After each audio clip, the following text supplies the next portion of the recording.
If you're curious about female physiology and you're wondering what to make of the intense push towards Pilates and away from building muscle that women are currently facing online, and I guess maybe in real life, let me help you. So, welcome back to Bend and Snatch. I am Coach Penny, and this is episode 17. It's a new year, but the same story. I've been coaching for over a decade and training for a couple, which means I've been around long enough to see us swing right back to the beginning. When I started training, it was all about being small. The smaller the better. Women were actively discouraged from lifting, and if they were lifting, they were told to stay light and just do hundreds of mind-numbingly boring reps instead of ever pushing towards anything meaningful or challenging. Then things started to change. Women started to get strong, to build muscle and confidence, and alongside that, women in the real world started standing up for themselves more, putting up with less. They raised their standards and their expectations. In retaliation, a world of lonely loser men started spending a shit ton of cash to convince women to stop lifting, to lose the muscle and embrace their femininity, whatever the fuck that means. Enter the trad wife aesthetic. But look, this isn't about how loser men love to ruin women's lives. This is about why you shouldn't listen to them and what you should do instead. Today, we are talking about how to build strong bones and why it's important, especially as we age. Now, I've seen a few things recently that suggest that women with ADHD start perimenopause much earlier than their neurotypical counterparts. So, as an ADHD person who has started getting random hot flashes that may or may not be perimenopause, this is a topic that I am for sure taking seriously. And so should you. Hear me out. The thing is, bone health is so important. And we're going to come to all the reasons why and what you can do about it as the episode goes on. But I want you to really, really hear me when I say, if you do not look after your bones, you're going to be fucked. So before we get into it, if you're watching this on YouTube, I want you to hit that subscribe button and post any comments that you have or questions, whatever, in the comments box below. I'll answer them all for you. And if you're on Spotify or on Apple, follow, subscribe, be sure to rate the pod 5 stars as well. All of that really helps spread the word and help more people find the podcast. You might find it useful or interesting. So please and thank you. I appreciate it. Anyway, let's get stuck into some science. So the transition through menopause can bring a lot of annoying changes. And one of the biggest risk factors is the accelerated loss of bone density, and that can lead to osteoporosis. Osteoporosis can increase your risk for fractures or falls. And we all know what happens when you fall and you break a hip once you're old. I don't need to spell it out. We also know that muscle loss starts to hit us as early as our 30s, and this increases rapidly as we age. That's happening to everyone, and it's terrible, and it's what makes old age such hard work, that loss of muscle mass, right? But we know lifting weights can prevent it and slow it down. At 37, I for sure have way more muscle mass than I ever had in my 20s. It's not a given that you're just going to hit 30 and start withering away. Most people who train consistently will continue to build muscle well into their 30s. And if you don't start lifting until your 30s, you could still be building muscle into your 40s or 50s. It's never too late to start. And even if you're building muscle for the first time in your whole entire life in your 80s, if you keep going, you could still be building more muscle in your 80s and 90s. And lifting weights is fucking awesome. But today, we're going to focus on bone density specifically rather than muscle mass. Modern fascist aesthetics might encourage a woman to have as little muscle mass as possible. And maybe there's no convincing someone that that is bad. But what happens when you're that weak is that your bones are also weak. And Pilates won't do shit to protect them. When it comes to bone loss, fracture risk, and osteoporosis, We know that exercise is one of the most effective ways for maintaining and even improving bone health during and around menopause.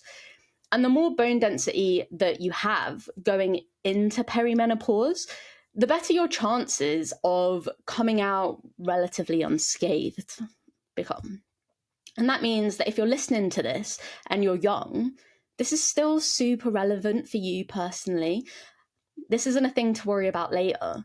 Now, our bone mineral density tends to peak in our late teens up to our 30s. Then we have to do our best to maintain it. Without actively doing stuff to maintain your bone density, that's when it starts to disappear. And if you've got the money to do it, it's probably worth getting a DEXA scan once in a while so you can see what your bone density really is. So you can see what it is now, and then you can compare it over time and see if what you're doing is working to like maintain or delay that change. I've got one of those scales that measures bone density and body fat at home, but it's not nearly as accurate. But just having data is useful so long as it's consistent. The reason we see this decline in bone mineral density around and after menopause is mostly down to the decline in estrogen. So this change in hormones seems to accelerate the decline in bone density, and this can be up to like 20% of bone density. That's why it's generally worth taking the HRT when you're going through menopause. But obviously, I'm not an endocrinologist, and you should talk to your doctor, not listen to me. I'm just a PT. But when my mum went through menopause, they didn't give her HRT, and now she does have osteoporosis. And she's already had to have operations on both her hands and her feet because the bone is literally crumbling into dust. And maybe HRT and a training regime could have saved her from that nightmare. I'm hoping that it will be enough to save me, but I guess we'll see what happens as time goes by. And if you're older and menopause has already come and gone, I want you to know that it's not too late. You can still build muscle and you can still strengthen your bones. Just start lifting now. A sedentary lifestyle is going to make everything worse. So just start now, wherever you are, if you haven't started already, and take care of your bones. And I'm going to explain to you how to take care of your bones in this episode. What do bones need to be strong? If you saw my 10-minute YouTube video the other day on Pilates and bone density, you already know what I'm going to say here. Bones need something heavy, heavier than what they're used to, meaning more than just your body weight. And they also need impact. So running, jumping, kicking stuff, high intensity impact.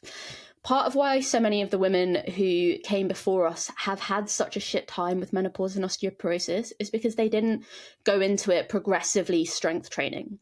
They spent their whole life dieting, under-eating, poorly fueling their bodies, and not doing any plyometrics or strength training. They were obsessively avoiding random food groups based on whatever was in vogue that month. None of that is going to help protect your bones as you age. We need to build bodies that are strong and resilient, and constantly dieting for an entire lifetime is for sure doing the opposite.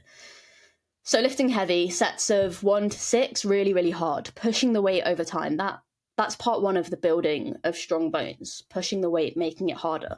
Part 2 is impact loading. So we're going to talk about plyometrics. If you follow me on Instagram, you know that I've been training plyometrics consistently now for like 4 years, and I'm still not particularly bouncy, but I am infinitely better than I was, and I don't get hurt nearly as much as I used to, particularly by like rolling my ankle walking in a straight line, which was common. I think that demonstrates 2 things. Number 1, it shows you that you can get better at anything, even if you're in your 30s and beyond, if you just try hard enough for long enough. And 2, some people really are fighting against their genetics. Somebody else could have been training plyometrics for 4 years and be really bouncy by now. It's probably worth you following more people who are training hard and doing all the things, but are still just kind of mediocre at everything on socials, because that's most of us, right? Fitness influencers are the 1% of genetic fitties, and taking advice from them about how to train isn't always that helpful because they probably would be good at whatever they're doing and look hot regardless of whether or not the training program is good. It's like taking beauty advice from models. That might not be that helpful because they are also the 1% and would look hot regardless of what skin cream they used. That skin cream isn't going to make you look like them. So anyway, what do I mean by plyometrics? Jumping, hopping, skipping, bounding, landing. This is stuff that we should all be doing. Plyometrics is what maintains any level of athleticism. This is where the bounce comes from and where the power generation comes from. The get up and go, you know? This is what's first to go as we get older as well. And that's what makes us old. Move slow, feel slow. You want to train in ways that maintain power and force output in our muscles, but that's also going to stimulate our bones. That's really important. Impact stuff creates that bone stimulation. And when we look at some recent systematic reviews and meta-analysis, what we see is that high impact exercises are effective at maintaining and even improving bone density in the spine and hip in postmenopausal women. Sometimes people use studies like this to tell women to just do HIIT and not lift, and then the HIIT session that they end up doing is actually just a bodyweight circuit where they're getting some fitness benefits, but not any of the impact benefits. And that bit is an important bit. We see in the research that combining plyometrics, particularly reactionary force absorby stuff like jumping really high or really fast or doing like some sort of rhythmic jumps of some kind combined with resistance training, so like lifting heavy weights, seems to have a really positive effect on bone density. And I think it's important enough that everybody should be including it in their training program. I'm currently working on a new hybrid program for the Strong Habits app that combines Olympic weightlifting, running, and flexibility. So basically what I've been doing for myself for the last year. And all the weightlifting sessions start with some plyometrics because I find that it's an excellent way to prime you for weightlifting, but also it means that I'm practicing those things and you'll be practicing those things like 3 or 4 times a week. And if you just keep doing it, it doesn't have to be like loads. Just keep doing it. 10 minutes of like trying really hard. It will really make a difference in so many areas. So I will let you know when it's ready, and you can even have a discount code to sign up in the app and try it out if you want. Just pop a comment wherever you're watching or listening to this, and I will sort you out when it's ready if you want to try it. So some studies have found that jumping exercises produce an increase in bone mineral density of around 1%, which maybe it doesn't sound like loads, but a 1% increase in bone mineral density in the spine has been associated with an 8% reduction in fracture risk in women and postmenopausal women who have osteoporosis. 8% reduction in fracture risk in people who already have osteoporosis. These improvements take time, maybe like 6 to 12 months before your bones start getting denser. So you can't just do a 6-week program and expect to fix anything. You have to keep doing it probably forever, if I'm being honest. When I started, I did an 8-week return to plyos program from Plus Plyos. And I was really scared to start jumping basically after, 34 years of me hurting my ankles, running and jumping and walking and like standing.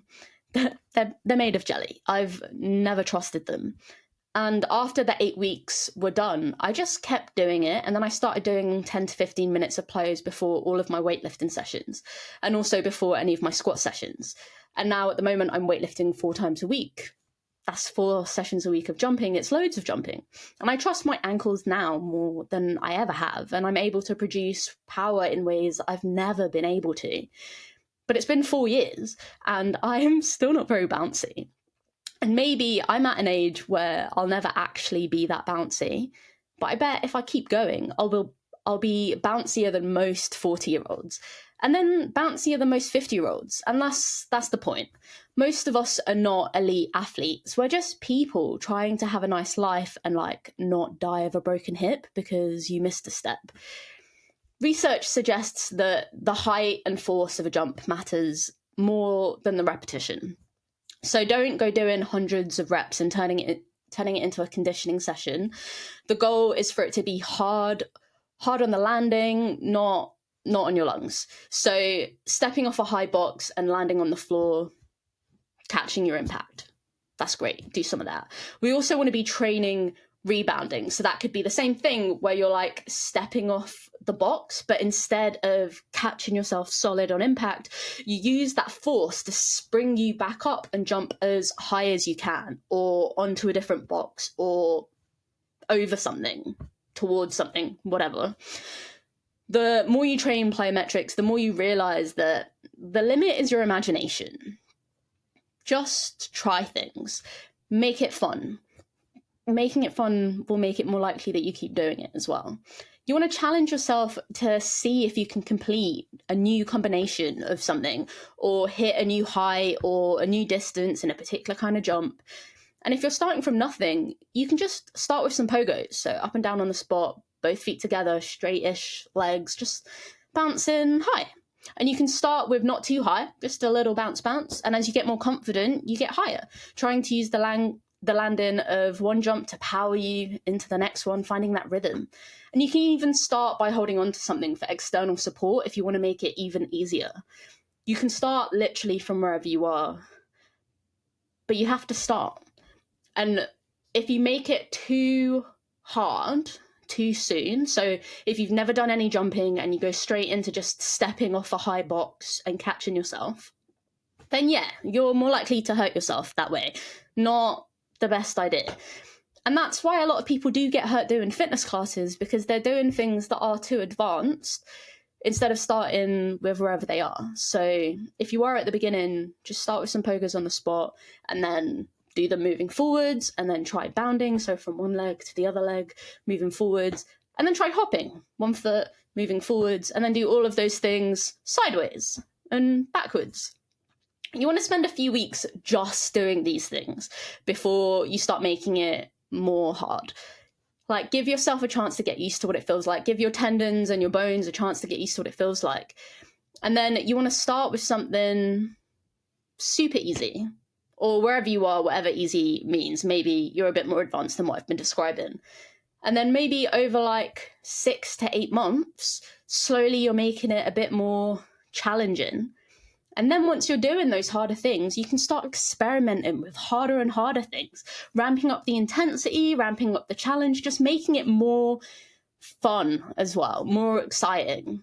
And this is actually great advice for everyone who exists, not just those of us affected by menopause.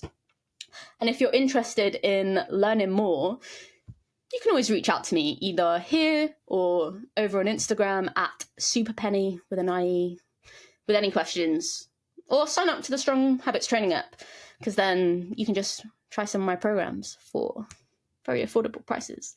And if you're a coach listening to this, I want you to just be brave and introduce your older female clients to plyometrics. Don't get them doing a madness where they are going straight to level 10 out of nowhere. Build up slowly. Plates are a great progressive tool, so you could just use a 20 kilo plate and jump onto that, or jump off of that. Walking up a hill instead of walking on the flat is another great place to start to increase intensity. And also running. I know most of us hate running, but sometimes you should just do it anyway. So, in conclusion, to take care of your bones, you need to start running and jumping and lifting heavy weights. And you need to spend months and years making things progressively more difficult. And then when you get to a point that you can't make things harder anymore, because you are getting old, you just have to do your best to maintain as best you can. Because maybe at some point your PB days are going to be over. But there's no way to know for sure when that will be. So you may as well just keep pushing.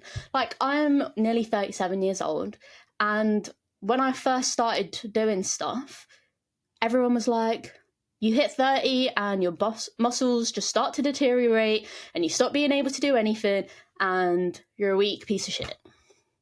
And for sure, I am stronger at this big old age of mine than I was when I was 20. Stronger and probably actually fitter than I was when I was 20. And for sure, more flexible. So you can't just let the story define what aging looks like for you. You don't have to wake up in pain just because you hit 30 and you slept wrong. I mean, sometimes I do wake up in pain because I hit 30 and I slept wrong. But I'm a hypermobile person, and that is apparently a common experience. But it doesn't have to define the rest of my day. I can still go and train and lift heavy things and run at a very slow pace. And we just have to do it anyway. Just have to keep pushing for as long as possible. I saw this video the other day of this 90-year-old woman who is powerlifting, and she started powerlifting when she was 60, and she's still powerlifting when she's 90, and she's setting records for 90-year-old powerlifters. So I bet her bone density is a shit ton better than most 90-year-olds, And that's what I want for all of us. I just want us all to be fit and strong for as long as possible so we can have a nice time and do nice things. So I hope that was helpful, and I hope you all have a lovely day, and I'll see you next time.